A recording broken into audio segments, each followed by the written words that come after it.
আজিৰ পৰা আৰম্ভ হৈছে সমগ্ৰ অসমতে শ্ৰীকৃষ্ণৰ ৰাসলীলা।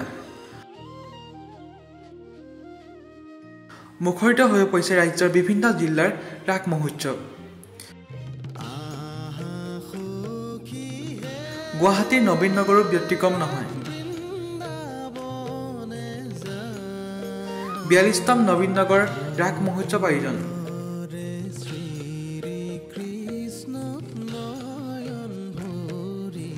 চাৰিদিনীয়াকৈ অনুষ্ঠিত কৰা হৈছে এই ৰাস মহোৎসৱ।